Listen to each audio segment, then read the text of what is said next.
أعوذ بالله من الشيطان الرجيم بسم الله الرحمن الرحيم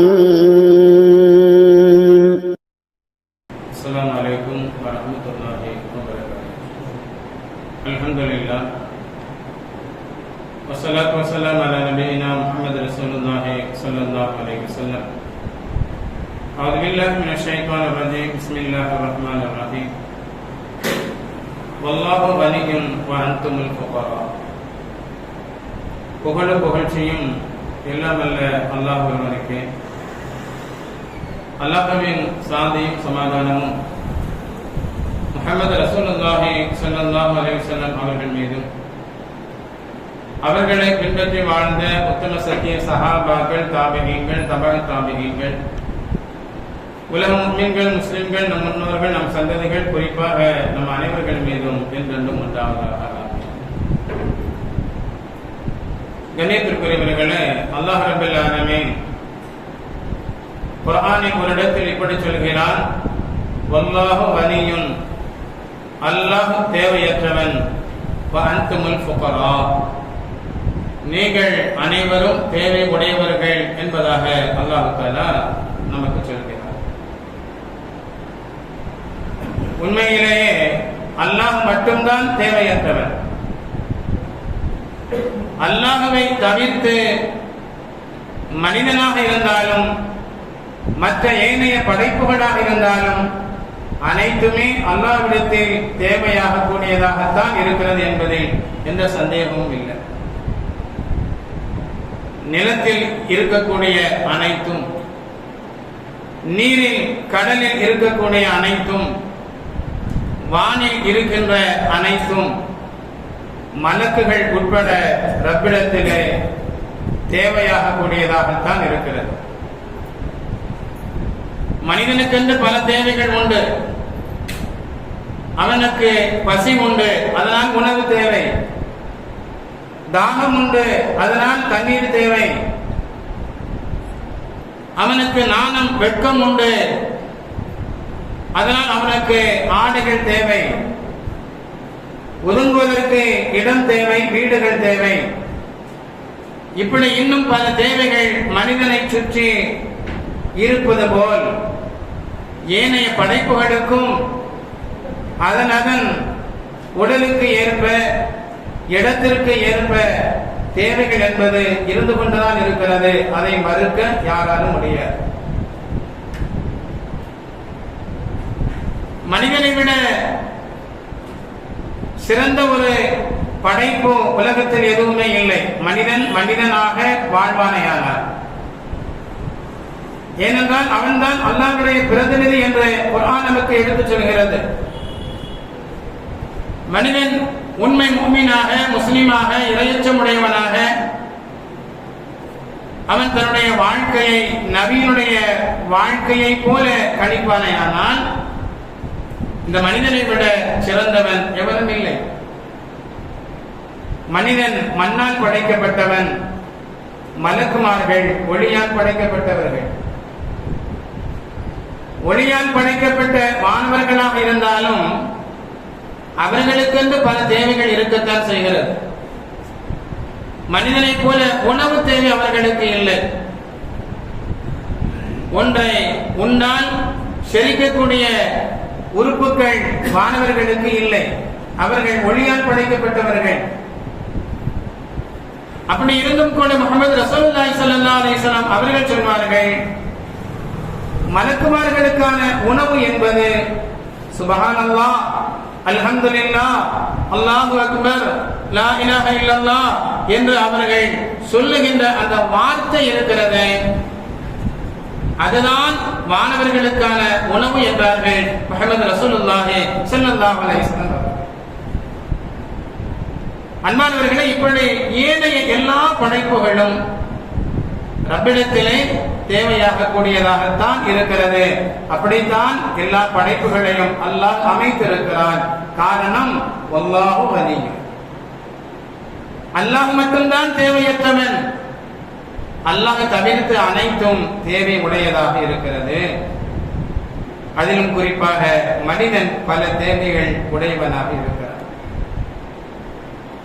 தேவைகள் என்பது ரெண்டு வகை. ஒன்று அவசிய தேவை, இன்னொன்று அவசியமற்ற தேவை. அவசிய தேவை அப்படின்னு சொன்னா அதற்கு ஒரு உதாரணம் பசி. அவனுக்கு பசி இருக்கின்ற போது உணவு அவனுக்கு தேவை. இந்த உணவு என்பது அவசியமான ஒன்றாக ஆகிவிடுகிறது. அவன் சாப்பிட்டான், பசி தீர்ந்தது. பசி இல்லாத நேரத்தில் ஒரு மனிதன் எதையாவது விலை கொடுத்து வாங்குவானே ஆனால் அது தேவையற்ற அவசியம் என்பதை நாம் புரிந்து கொள்ள வேண்டும். பசிக்கின்ற போது உண்ணுகின்ற உணவு தேவையானது, அவசியமானது. பசி இல்லாத நேரங்களில் உண்ணுகின்ற உணவு இருக்கிறது, இது தேவையற்ற அவசியம் என்பதை நாம் புரிந்து கொள்ளணும். அன்பானவர்களே, நாம எவ்வளவு சாப்பிட்டா நமக்கு போதுமோ அந்த அளவு சாப்பிடணும். அது பசியை போக்கும் என்பது மட்டுமல்ல, உடல் ஆரோக்கியத்தை பேணும். பசி ஆறிய பின்பு, பசி இல்லாத போது மனிதன் உண்ணுகின்ற உணவு எதுவாக இருந்தாலும் அது அவனுடைய உடலுக்கு கேடு விளைவிக்கும், நோய் நொடிகளை கொண்டு வந்து சேர்க்கும். இதை அல்லாஹ்வும் விரும்புவது இல்லை, அல்லாஹ் அனுப்பி தந்த ரசூலும் விரும்புவது இல்லை. அல்லாஹ் குர்ஆனில் சொல்கிறான், குலு வஷ்ரபு வலா துஸ்ரிஃபு, உண்ணுங்கள் பருகுங்கள், வீண் விரயம் செய்யாதீர்கள். குலு வஷ்ரபு வலா துஸ்ரிஃபு இன்னஹு லா யுஹிப்புல் முஸ்ரிஃபீன், வீண் விரயம் செய்யக்கூடியவர்களை அல்லாஹ் விரும்புவதில்லை என்று அல்லாஹ் ரப்பல் ஆலமீன் சொல்கிறார். அப்ப ஆடம்பரமான வாழ்க்கை, அதுல ஏராளமான வீண் விரயம் இருக்கிறது. மக்களை சந்தோஷப்படுத்த, உறவுகளை சந்தோஷப்படுத்த மனிதன் என்ன செய்யறான்? வீண் விரயங்களை செய்கிறான். அவசியமற்ற தேவைகளை அவன் செய்கிறான், செலவுகளை செய்கிறான். அன்பானவர்களே, உறவுகளும் சொந்தங்களும் வேண்டுமானால் இந்த மனிதனை விரும்புவதா? ஆனால் அல்லாஹ் ரப்பல் ஆலமீன் என்ன செய்ய மாட்டான்? வீண் விரயம் செய்யக்கூடிய இந்த மனிதனை விரும்ப மாட்டான் என்பதை குர்ஆன் நமக்கு தெளிவுபடுத்துகிறது. இன்னும் சில மனிதர்கள் ஆடம்பரமான வாழ்க்கையை விரும்பி இருப்பதையே செலவு செய்துவிட்டு பிறரை எதிர்பார்க்கக்கூடிய மனிதர்களும் உண்டு. கையில பணம் இல்லைன்னா கடன் வாங்கியாவது அந்த செலவை செய்யக்கூடிய மனிதர்களும் உண்டு. இஸ்லாத்துல கடன் வாங்கி செலவு செய்வதில் தடை எதுவும் இல்லை. ஆனா அவசிய தேவைக்கு என்ன செய்யலாம்? வாங்கலாம். அவசியமில்லாத தேவைக்கு கடன் வாங்கி சிரமப்பட்டு அவன் கவலையோடு இருப்பதற்கு பதிலாக கடன் வாங்காத நிலையில் அவன் நிம்மதி பெறுவது இருக்கிறது, இது ஏற்றமான வாழ்க்கை.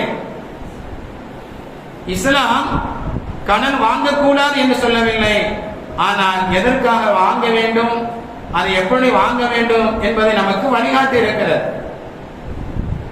அல்லாஹ் சொல்கிறான், யா அய்யுஹல்லதீன ஆமனூ இதா ததாயன்தும் என்று தொடங்குகின்ற குர்ஆனிலே மிகப்பெரிய வசனமாக இருக்கக்கூடிய அந்த வசனத்தில் அல்லாஹ் சொல்கிறான், கடனை நீங்கள் வாங்கினால் அல்லது கடனை நீங்கள் கொடுத்தால் உங்களுக்கு மத்தியிலே எழுதி வைத்துக் கொள்ளுங்கள், சாட்சியாளர்களை ஏற்படுத்திக் கொள்ளுங்கள் என்று அல்லாஹ் ரப்பல் ஆலமீன் நமக்கு சொல்லித் தருகிறார். கடன் கொடுக்கல் வாங்கல் என்பது மார்க்கத்தில் தடை இல்லை, அது தகுதிக்கு மீறியதாக அமைந்துவிடக் கூடாது என்பதில் எச்சரிக்கை என்பது நிச்சயம் தேவை. ஸல்லல்லாஹு அலைஹி வஸல்லம் அவர்கள் தான் நமக்கு அழகான வழிகாட்டி. அவர்கள் காட்டிய அழகான வழியில் நாம் நடந்தால் செல்லும் இடம் எதுவாக இருக்கும்? இன்பத்தை தரக்கூடிய, சந்தோஷத்தை எப்பொழுதும் தந்து கொண்டிருக்கக்கூடிய சொர்க்கமாக இருக்கும். அந்த நபி ஸல்லல்லாஹு அலைஹி வஸல்லம் அவர்கள் கூட கடன் வாங்கி இருக்கிறார். கடன் வாங்கிறது தப்பு இல்லை. அன்பானவர்களே, உணவு தேவைக்காக வேண்டி ஒரு யூதனிடத்திலே தன்னுடைய கவச ஆடையை அடமானம் வைத்து அவர்கள் கடன் பெற்றார்கள் என்பதை ஹதீஸ்களில் நாம பார்ப்போம். உணவு தேவைக்காக வேண்டும். யாருக்கு?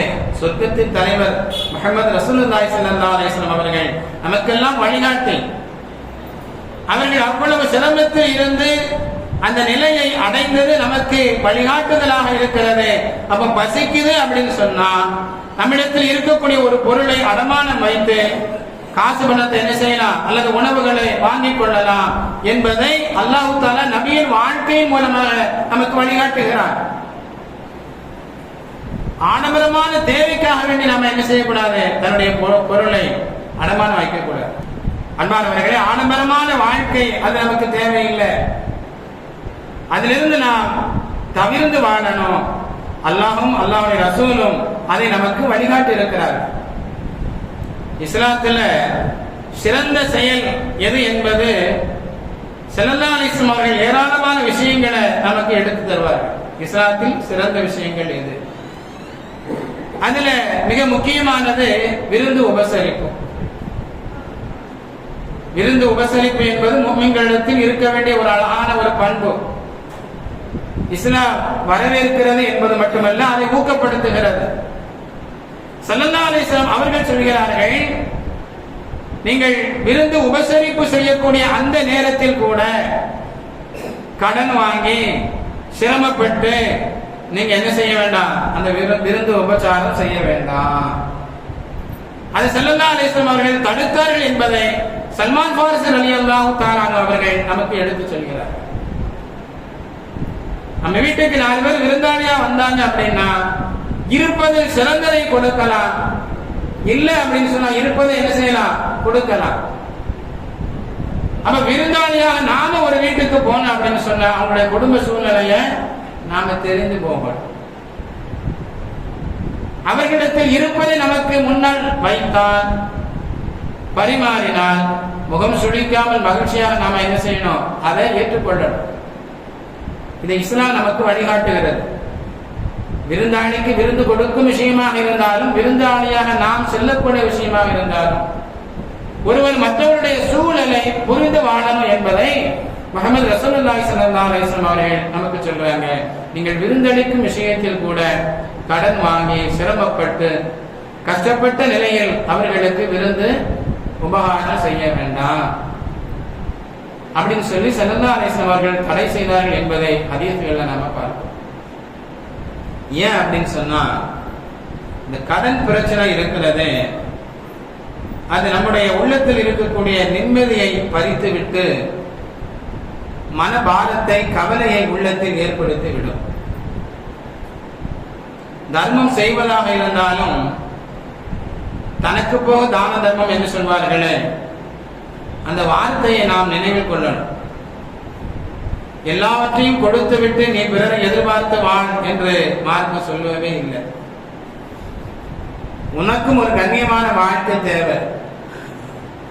மனைவி மக்கள் பிறரிடத்தில் எதிர்பார்க்காமல் வாழ்வதற்குண்டான கண்ணியமான பொருளாதார வாழ்வியல் தேவை. அதையும் மனதில் கொண்டு என்ன செய்யணும்? மற்றவருடைய விஷயத்தில செலவு செய்யணும் என்பதை மார்க்கம் நமக்கு சொல்லித் தருகிறது. கண்மணி நாயகம் ஸல்லல்லாஹு அலைஹி வஸல்லம் அவங்க பள்ளிவாசலுக்கு வர்றாங்க. தொழுகை இல்லாத நேரம். அங்க அபூ உமாமா ரலியல்லாஹு தஆலா அவர்கள் பள்ளிவாசல்ல ரொம்ப கவலையோடு இருக்காங்க. ஸல்லல்லாஹு அலைஹி வஸல்லம் அவங்க கேட்டாங்க, தொழுகை இல்லாத நேரத்தில் அங்க ரொம்ப கவலையா இருக்கிறீங்களே, என்ன காரணம் அப்படின்னு சொல்லி கேட்கிறாங்க. அபூ உமாமா ரலியல்லாஹு தஆலா அவங்க சொன்னாங்க, யார சொல்லலாம், கவலையும் கடனும் தான் காரணம். கவலையும் கடனும் தான் இதற்குண்டான காரணம். அதனாலதான் நான் பேசாம பள்ளியாசலுக்கு வந்துட்டேன் அப்படின்னு சொல்லி சொன்னாங்க. அபூ உமாமா ரலியல்லாஹு தஆலா அவங்க யார் அப்படின்னு சொன்னா, தாராளமாக செலவு செய்யக்கூடிய பண்பை பெற்றவர்கள். யாராவது அவர்களிடத்தில் வந்து கேட்டால் வெறும் கையோடு அவர்களை அனுப்ப மாட்டாங்க, ஏதாவது கொடுத்து அனுப்புவார்கள். இப்படி உயரிய குணம் அவர்களுக்கு இருந்தது. இருந்தாலும் நல்ல வழியில் செலவு செய்வதற்கு அவர்கள் வாங்கி அந்த கடன் இருக்கிறது, அது அவர்களுக்கு சந்தோஷத்தை கொடுக்கல, கவலையை ஏற்படுத்தியது. கடைசியில் எங்க வந்து உட்கார்ந்தாங்க? பள்ளிவாசல்ல வந்து கவலையோடு கடனோடு வந்து உட்கார்ந்து இருக்கிறார். அப்ப ஸல்லல்லாஹு அலைஹி வஸல்லம் அவர்கள் ஒரு துஆவை சொல்லி கொடுத்தார்கள். அவர்கள் அந்த துஆவை ரப்பிடத்திலே கேட்டு கடனை அடைத்தார்கள் என்பது வரலாறு. நாம விளங்க வேண்டிய விஷயம் என்ன அப்படின்னா, செலவு செய்யக்கூடிய விஷயத்தில் கூட நம்முடைய நிலை என்ன என்பதை நாம் என்ன செய்யணும்? கொஞ்சமாவது யோசிக்கணும். பாரசீக பேரரசனுடைய தூதராக ஒருவர் உமர் ரலியல்லாஹு தஆலா அன்ஹு அவங்களை வந்து சந்திக்க வர்றாங்க. வரும்போது அவங்களுக்கு ஒரு எண்ணம், ஏன்னா மனிதன் தன்னை நினைத்து தன்னை சுற்றி இருக்கக்கூடியவர்களை நினைத்துதான் கற்பனை செய்வார்.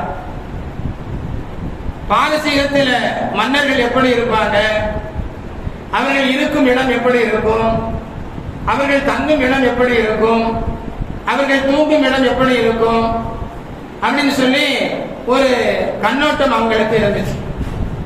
அந்த கற்பனையோடு மதீனா நகரத்திற்கு உமர் ரலியல்லாஹு தஆலா அன்ஹு அவங்களை சந்திக்க வர்றாங்க, ஜனாதிபதியை சந்திக்க. இங்க வந்தா உமர் ரலியல்லாஹு தஆலா அன்ஹு அவர்கள் ஒரு மரத்தின் நிழலில் ஒரு துணியை தலைக்கு வைத்து படுத்துக் கொண்டு இருக்கிறார்கள் என்பது மட்டுமல்ல, நல்ல முறையில நிம்மதியா உறங்கிக் கொண்டிருக்கிறார். நல்லா உறங்கிட்டு இருக்கிறாங்க. இந்த தூதுவர் உமர் ரலியல்லாஹு தஆலா அன்ஹு அவரிடத்தில் பேசும்போது சொன்னார், நீங்கள் ஆட்சி செய்கிறீர்கள், நீதமான முறையில் ஆட்சி செய்கிறீர்கள், அதனால நீங்கள் பாதுகாப்பை உணர்கிறீர்கள். பாதுகாப்பை உணர்ந்ததன் காரணமாக இந்த இடத்திலே நீங்க என்ன செய்றீங்க? நிம்மதியா தூங்குறீங்க. ஆனா எங்களுக்கான அரசர் ஆட்சி செய்கிறார், நீதமற்ற ஆட்சி செய்கிறார். அதனால அவருடைய உள்ளத்தில் பயம் எப்பொழுதும் இருக்கிறது. பயம் இருப்பதனால் அவர்கள் சரியாக தூங்குவது இல்லை என்கிற செய்தியை உமர் ரலியல்லாஹு தஆலா அன்ஹு அவர்களுக்கு சொன்ன அந்த செய்தி கிதாபுகளில் பதிவு செய்யப்படுது. அன்பானவர்கள், அப்ப நிம்மதி என்பது அது நமக்கு தூக்கத்தை தரும். அபூ உமாமா ரலியல்லாஹு தஆலா அன்ஹு அவர்கள் தாராளமாக பிறருக்கு உதவி செய்த போதிலும் தன்னிடத்தில் என்ன இருப்பு இருக்கிறது என்பதை கூட அவர்கள் மறந்தார்கள். பிறரிடத்தில் ஒரு கட்டத்தில் கடன் வாங்கி செலவு செய்தார்கள். அதனுடைய விளைவு அவர்களுக்கு நிம்மதி பறிபோனது. பள்ளிவாசலுக்கு வந்து உட்கார்ந்தார். இங்கே உமர் ரலியல்லாஹு தஆலா அவர்கள் ஆட்சி அதிகாரம் தனக்கு இருந்தாலும் ஆடம்பரமான வாழ்க்கையை தேர்வு செய்யாமல் எளிமையாக வாழ்ந்தார்கள், நீதமான ஆட்சி செய்தார்கள். கவலையற்ற அந்த உள்ளம் இருக்கிறது. அந்த மரத்தின் நிழலிலும் தலைக்கு ஒரு துணியை வைத்து படுத்து உறங்கும் போதும் நிம்மதியான உறக்கத்தை அவர்களுக்கு கொடுத்தது என்பதை நாம் நினைத்து பார்க்கும் போது, கடனில்லாத வாழ்வு அது ஒரு பெரும் பாக்கியம். ரப்பிடத்தில் நாம கேட்கணும். ஸல்லல்லாஹு அலைஹி வஸல்லம் அவர்கள் வாழும் காலகட்டத்தில் ஒரு ஜனாசா கொண்டு வரப்படும். ஸல்லல்லாஹு அலைஹி வஸல்லம் அவங்க கேட்கிறாங்க, இந்த ஜனாசாவுக்கு ஏதாவது கடன் இருக்குதான்னு கேட்கல. இந்த ஜனாசாவுக்கு ஏதாவது கடன் இருக்குதா அப்படின்னு சொல்லி கேட்டாங்க. ஆம் யா ரசூலல்லாஹ், 2 தீனார் கடன் இருக்குதுன்னு சொன்னாங்க. ரொம்ப அதிகம் இல்ல, 2 தீனார். நபி அவர்கள் தொழ வைக்காமல் ஒதுக்கி கொண்டார்கள். நபி அவர்கள் தொழ வைப்பது எவ்வளவு பெரிய பாக்கியம். ஜனாசா தொழுகைன்னா என்னங்க? இறந்துட்ட மனிதனுக்கு நாம துஆ செய்யறது, துஆ தான் முக்கியம். அப்ப நபியினுடைய துஆ அங்கே பறிபோனது. என்ன காரணம்? அந்த ஜனாசா, அந்த மையத்து வாழும் காலத்தில் வாங்கிய கடன் ரொம்ப அதிகம் இல்லை, வெறும் 2 தீனார். ஸல்லல்லாஹு அலைஹி வஸல்லம் அவர்கள் நான் தொழ வைக்கிறேன் அப்படின்னு சொல்லி ஒதுங்கி கொண்டார்கள். அந்த நேரத்தில் அபூ கதாதா ரலியல்லாஹு தஆலா அன்ஹு அவங்க நபியிடத்தில் சொன்னாங்க, யா ரசூலல்லாஹ், அந்த 2 தீனாரை நான் கொடுத்து விடுகிறேன் அப்படின்னு சொல்லி பொறுப்பேற்றாங்க. யாருக்கு அவரு கடன் கொடுக்கணுமோ அந்த கடனை நான் கொடுத்து விடுகிறேன் அப்படின்னு சொல்லி அபூ கதாதா ரலியல்லாஹு தஆலா அவர்கள் பொறுப்பேற்ற பின்பும் முஹம்மது ரசூலுல்லாஹி ஸல்லல்லாஹு அலைஹி வஸல்லம் அவர்கள் அந்த ஜனாசாவுக்கு தொழுகை நடத்தினார்கள். அதோடு முடியல, மறுநாள் ஸல்லல்லாஹு அலைஹி வஸல்லம் அவர்களை அபூ கத்தாதா ரலியல்லாஹு தஆலா அவர்கள் சந்தித்த நேரம் நபி அவர்கள் கேட்டார்கள், அந்த 2 தீனார நீ கொடுத்துட்டியான்னு கேட்டார். 2 தீனார நீ கொடுத்தியான்னு கேட்டாங்க. யா ரசூலல்லாஹ், நேத்து தானே அவரு இறந்தாரு, நான் கொடுத்து விடுகிறேன் அப்படின்னு சொல்லி சொன்னாங்க. மறுநாளும் பெருமானார் ஸல்லல்லாஹு அலைஹி வஸல்லம் அவர்கள் அந்த சஹாபிட்ட கேட்டாங்க, அந்த 2 தீனார நீங்க கொடுத்தீங்களான்னு கேட்டாங்க. அபூ கத்தாதா ரலியல்லாஹு அன்ஹு அவங்க சொன்னாங்க, ஆம் யா ரசூலல்லாஹ், நான் அதை கொடுத்துட்டேன். அப்பொழுதுதான் முஹம்மது ரசூலுல்லாஹி ஸல்லல்லாஹு அலைஹி வஸல்லம் அவர்கள் சொன்னார்கள், இப்பொழுதுதான் அவருடைய கபருக்கு குளுமை கிடைத்திருக்கிறது அப்படின்னு சொல்லி சொன்னாங்க. அன்பானவர்களை நாம யோசிச்சு பார்க்கிறோம். கடன் என்பது உலகத்தோடு முடிந்துவிடக்கூடிய விஷயம் அல்ல. மன்னரையிலும் தொடரும், மறுமையிலும் தொடரும் என்பதை நாம் கவனத்தில் கொள்ளணும். அல்லாஹ் சுப்ஹானஹு வ தஆலா கடன் இல்லாத வாழ்க்கையை நமக்கு தரும். கடன் வாங்காமல் மனிதனால் வாழ முடியுமா அப்படின்னு சொன்னா சிலருக்கு சாத்தியம், சிலருக்கு சாத்தியம் இல்லை. கடன் வாங்கக்கூடிய நிலை ஏற்பட்டால் ஸல்லல்லாஹு அலைஹி வஸல்லம் அவர்கள் நமக்கு சொல்லித் தருகிறார்கள், ஒரு மனிதன் கடன் வாங்கும் போதே அதை எப்படியாவது நாம கொடுத்துடணும் அப்படிங்கிற எண்ணத்தோடு ரப்பின் மீது நம்பிக்கை வைத்து அவன் அதை வாங்கினா அப்படின்னு சொன்னான். அதாவது கடனை திரும்ப கொடுக்கணும் அப்படிங்கிற எண்ணத்தோடு வாங்குவானே, ஆனால் அந்த கடனை அவன் திரும்ப கொடுப்பதற்கு அல்லாஹ் என்ன செய்யறான், அவனுடைய பொருளாதாரத்துல பரக்கத்து செய்யறான். அந்த கடனை கொடுப்பதற்குண்டான வழியை அல்லாஹ் சுப்ஹானஹு வ தஆலா ஏற்படுத்தி கொடுக்கிறான் என்று பெருமானார் ஸல்லல்லாஹு அலைஹி வஸல்லம் சொன்னார். கடன் வாங்கும் போதே அதை நாம கொடுக்க கூடாது, இந்த காசு நமக்கு தான், நாம செலவு செஞ்சிடலாம், அவன்கிட்ட வாங்கினதை அழிச்சிடலாம் அப்படின்னு சொல்லி இவன் நினைப்பானே, ஆனால் முஹம்மது ரசூலுல்லாஹி ஸல்லல்லாஹு அலைஹி வஸல்லம் அவங்க சொன்னாங்க, இந்த மனிதனுடைய வாழ்வாதாரத்தையும் பரக்கத்தையும் அல்லாஹ் அழித்து விடுவான் என்றார்கள் பெருமானார் ஸல்லல்லாஹு அலைஹி வஸல்லம். அப்ப கடன் வாங்கக்கூடிய ஒரு சூழ்நிலை ஏற்பட்டால் என்ன செய்யணும், அதை கொடுத்து விட வேண்டும் என்கிற எண்ணத்தோடு நாம் இன்ஷா அல்லாஹ் வாங்கணும். அப்படின்னா அல்லாஹ் அதற்கு கொடுப்பதற்கு உதவி செய்வான். அதனாலதான் பெரும்பாலான ஊர்கள்ல ஜனாசாவை அடக்கம் செய்யக்கூடிய அந்த நேரத்தில், ஜனாசா தொழுகை முடிஞ்ச உடனே அல்லது அதற்கு முன்பாக அந்த உறவுகள்ல யாராவது ஒருத்தர் எந்திரிச்சு சொல்வாரு, இந்த ஜனாசா இறந்து போனவர் யாரிடத்திலாவது கடன் பெற்றிருந்தால் நீங்க சொல்லுங்க, அந்த கடனை இன்ஷா அல்லாஹ் நாங்க தர்றோம் அப்படின்னு சொல்லி பொறுப்பேற்றுக் கொள்ளக்கூடிய பழக்கம், அறிவிப்பு செய்யக்கூடிய பழக்கம் பல ஊர்கள்ல இருக்குது. என்ன காரணம் அப்படின்னு சொன்னா, அந்த கடனை அவர் கொடுக்காமல் இருந்து யாரும் பொறுப்பு ஏற்காமல் இருந்து விட்டால் அவருக்கு கபரிலையும் அதாப் இருக்குது, மறுமையிலையும் அதாப் இருக்கு அப்படிங்கிற நபிமொழிகள் நமக்கு ஆதாரமாக இருக்கு. கண்ணியத்திற்குரியவர்களே, இரண்டாவது, நாம் ஒருத்தருக்கு கடன் கொடுக்கும், கடன் வாங்கியவர் திரும்ப கொடுக்கணும். ஒரு குறிப்பிட்ட தவணை, ஒரு வாரத்தில் தர்றேன் அல்லது நாளைக்கு தர்றேன், அடுத்த மாதம் தர்றேன் அப்படின்னு சொல்லி ஏதாவது என்ன செய்வாங்க, கடன் வாங்கும் போது ஒருவர் மற்றவருக்கு மத்தியில் பேசிக் கொண்டிருப்பார். ஆனா தவணை காலம் முடிந்து விட்டது, இன்னும் அவர் என்ன செய்யறாரு, கடனை தரல அப்படின்னா, அன்பானவர்களே, கடன் கொடுத்த நமக்கு 2 வாய்ப்புகள் உண்டு. ஒன்று, அவருக்கு அவகாசம் கொடுப்பது. ஒரு வாரத்துல தான அப்படின்னு சொன்ன, ஒரு வாரம் ஆச்சு, இன்னும் ஒரு வாரம் எடுத்துக்கோ, ஆனா ஒரு வாரத்துல என்ன செய்யணும், கடந்து தரணும் அப்படின்னு சொல்லி அவகாசம் கொடுப்பது. அல்லது அதற்கடுத்து சில நாட்கள் அவகாசம் கொடுப்பது. ஆக நாம் யாருக்கு கடன் கொடுத்தோமோ அவருக்கு அவகாசம் கொடுக்கும் விஷயமாக இருந்தாலும், அது ரொம்ப கஷ்டப்படுறாரு அப்படின்னு சொல்லி மனம் இறங்கி அந்த கடனையே தள்ளுபடி செய்தாலும் இவருக்கு கிடைக்கக்கூடிய பாக்கியம் என்ன தெரியுமா, முஹம்மது ரசூலுல்லாஹி ஸல்லல்லாஹு அலைஹி வஸல்லம் அவர்கள் சொல்வார்கள், நாளை மறுமை நாளில் அல்லாஹ்வுடைய அர்ஷின் நிழலில் இடம் கிடைக்கும் என்றார்கள் பெருமானார் ஸல்லல்லாஹு அலைஹி வஸல்லம்.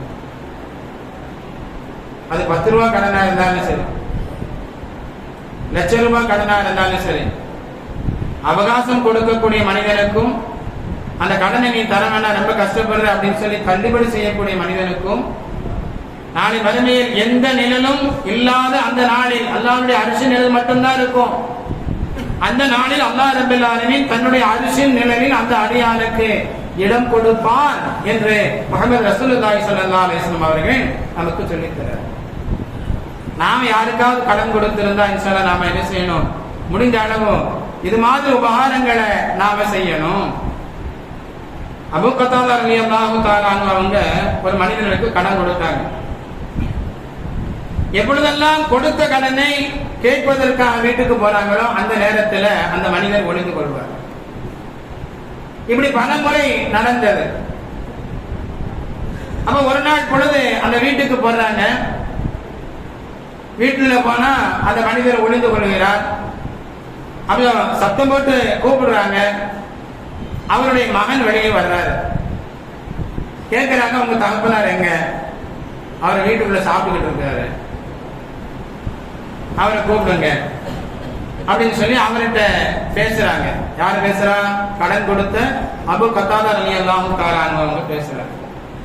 அப்ப அவர் சொல்றாரு, நான் உங்ககிட்ட கடன் வாங்கிட்டேன், நீங்க என்னிடத்தில் அதை வாங்க வரும்போதெல்லாம் நான் மறைந்து கொள்வதற்கு காரணம் என்ன அப்படின்னா, கொடுப்பதற்கு என்னிடத்தில் பணம் இல்லை. நான் உங்க முகத்தை எப்படி பார்ப்பது என்று அச்சம் கொண்ட நிலையில நான் ஒளிந்து கொள்கிறேன், வேற எந்த நோக்கமும் எனக்கு இல்லை அப்படின்னு சொல்லி தன்னுடைய ஏழாமையை சொன்ன போது அந்த நேரத்தில் அபூ கத்தாதா ரலியல்லாஹு தஆலா அன்ஹு அவங்க கேட்டாங்க, உண்மையிலேயே நீ கஷ்டப்படுறியா? அல்லாஹ் மீது சத்தியமிட்டு 3 முறை கேட்டார்கள். அவர் 3 முறை ஆம் என்று சொன்ன போது அந்த நேரத்தில் அபூ கத்தாதா ரலியல்லாஹு அன்ஹு அவங்க சொன்னாங்க, அல்லாஹ்வுடைய தூதர் ஸல்லல்லாஹு அலைஹி வஸல்லம் அவர்கள் சொல்ல நான் கேட்டிருக்கிறேன், நாளை மறுமை நாளில் ஒரு மனிதன் தான் கஷ்டப்படுவதை விட்டும் பாதுகாப்பு பெறணும் அப்படின்னு சொல்லி நினைப்பானையானால் அவன் என்ன செய்யணும்? அவன் யாருக்காவது கடன் கொடுத்திருந்தால் அந்த கடனுக்கு தவணையை அதிகரிக்க வேண்டும் அல்லது அந்த கடனை தள்ளுபடி செய்திருக்க வேண்டும். இப்படி அந்த அடியான் செய்திருப்பானையானால் நாளை மறுமை நாளில் அவனை அல்லாஹ் கஷ்டப்படுத்த மாட்டான் அப்படிங்கிற செய்தியை ஸல்லல்லாஹு அலைஹி வஸல்லம் அவங்க சொன்னதை நான் கேட்டிருக்கிறேன்.